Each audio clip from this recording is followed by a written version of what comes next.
Assalamu alaikum wa rahmatullahi wa barakatuh to some of you, and peace out to the rest of your black heart, black mind, black in. Again, hit the share button because the message is more important than the messenger. I'm going to try to talk fast, but look, check this out, y'all. Straight like this.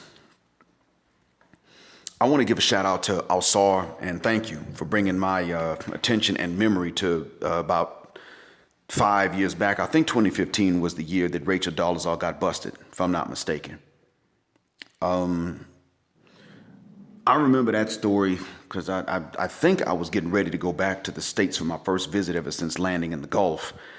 So it was like, I was 18 months away and I was about to finally go back and visit for the first time in, 18 months, year and a half. And I remember being somewhat scared to go back to the States because of the protest and police shootings, and it was always in the news. And then, Rachel Dolezal came, I think it was 2015, but I'm old. My memory will fail me at times. And that's why, a lot of times I have to have my memory jarred for certain things. And then they come flooding back. Shout out to Asar for helping me with that. I remember as a kid, though, there was one summer that Vanessa Williams was hot. The next summer, Paula Abdul was hot. The next summer, Mariah Carey was hot. Let me tell y'all something. Paula Abdul and Mariah Carey, I remember they incensed a lot of us because they denied being any part of us. Because back then the one drop rule was something, so you couldn't be like, well, I'm 10% because we'd have been like, okay, you one of us. That means they could get pulled over and the same thing might happen to them and only their fame may help them, may.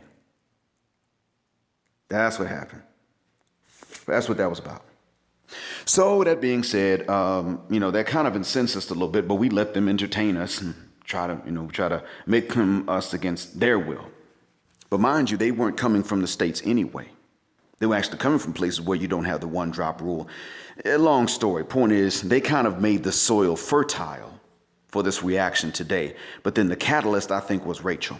I mean, maybe the call existed for recategorization, but I didn't hear about it until after Rachel, and it seems to have given it traction because let's be honest. When she pulled off what she did and got exposed, that was when people that weren't talking about it before began to talk about it. Meaning about us not being diligent enough and being too inclusive and that sort of thing. Okay. All right. Let me just point this out right quick. Again, somebody got the meat from the outside while we fought over the bones. See, we were blaming each other, pointing the fingers at each other. We weren't vigilant enough. We're too inclusive. We made it too easy, this sort of thing. Actually, not so much so. Because keep this in mind. If we were not vigilant enough, then that means that she would have walked in with no bronzer and no perm and passed herself off. That's when you're not being vigilant enough. She bronzed herself. I don't know how, but she did, and she spent money on them perms. There you go. And we weren't really trying to discriminate anyway. That's never been our thing. But what I'm saying is we didn't have a reason to start going at each other's throats like we did and blaming each other and finger pointing because, again, this was something that somebody from the outside did and benefited and profited from and not even got rich from, but just profited from, or somewhat benefited, meaning at least had a salary. And many of us were saying, oh, we know she got promoted because we did light skin privilege and we did that and promoted her because of that. No, I think that you can't rule it out as any factor in some parts of her life.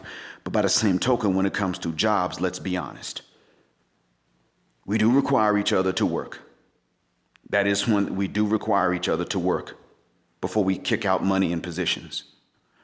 She probably was putting in work because she had to maintain her cover. So she did more. Plus, she was probably thinking, I'm going to do what I need to do to rise up. Whatever the case is, it doesn't matter. It was something someone else did. It's not for us to argue about. It's like somebody coming in, whooping your behind and mine. So we argue with each other over why they did this to us. It's not our fault they did that. But if we remain in the same place at the same time and they come to whoop one of us, they'll find both of us.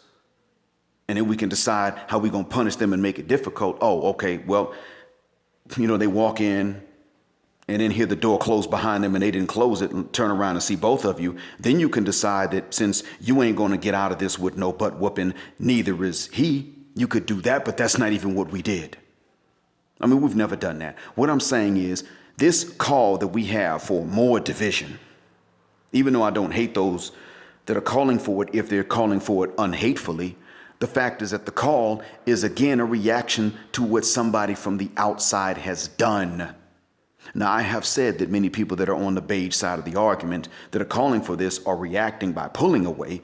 But see, that doesn't mean that the people on the more melanated side of the argument are the first ones to do this. Oh, no. This still came as a reaction. The real cause of, both of them are really reactions caused by someone on the outside. I do blame us when we perpetuate problems.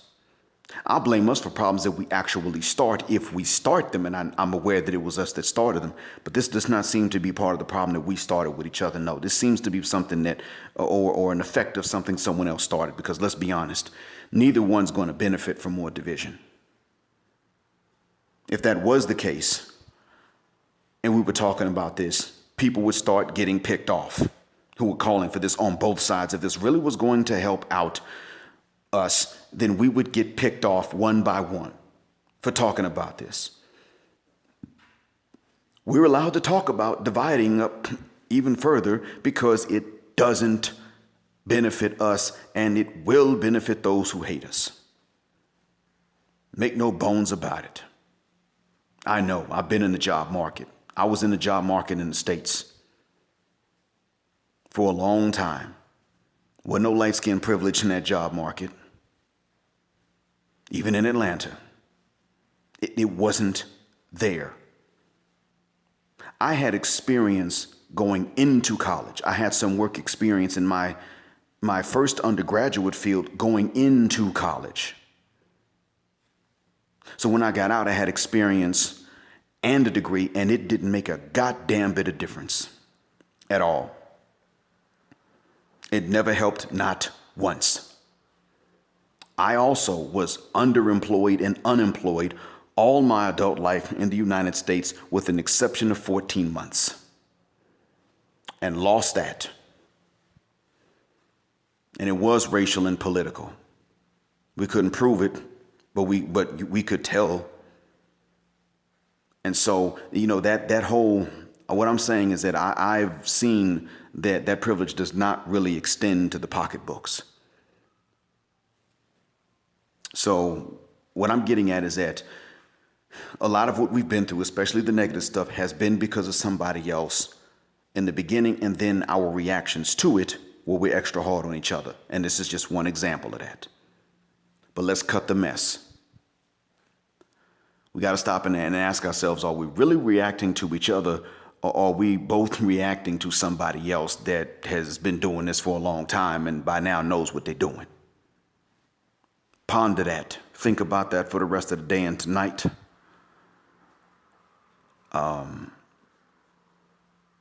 Thank you for listening. Black heart, black mind, blackout. Assalamu alaikum. And black heterosexual non-select male power, just because you know who doesn't like it.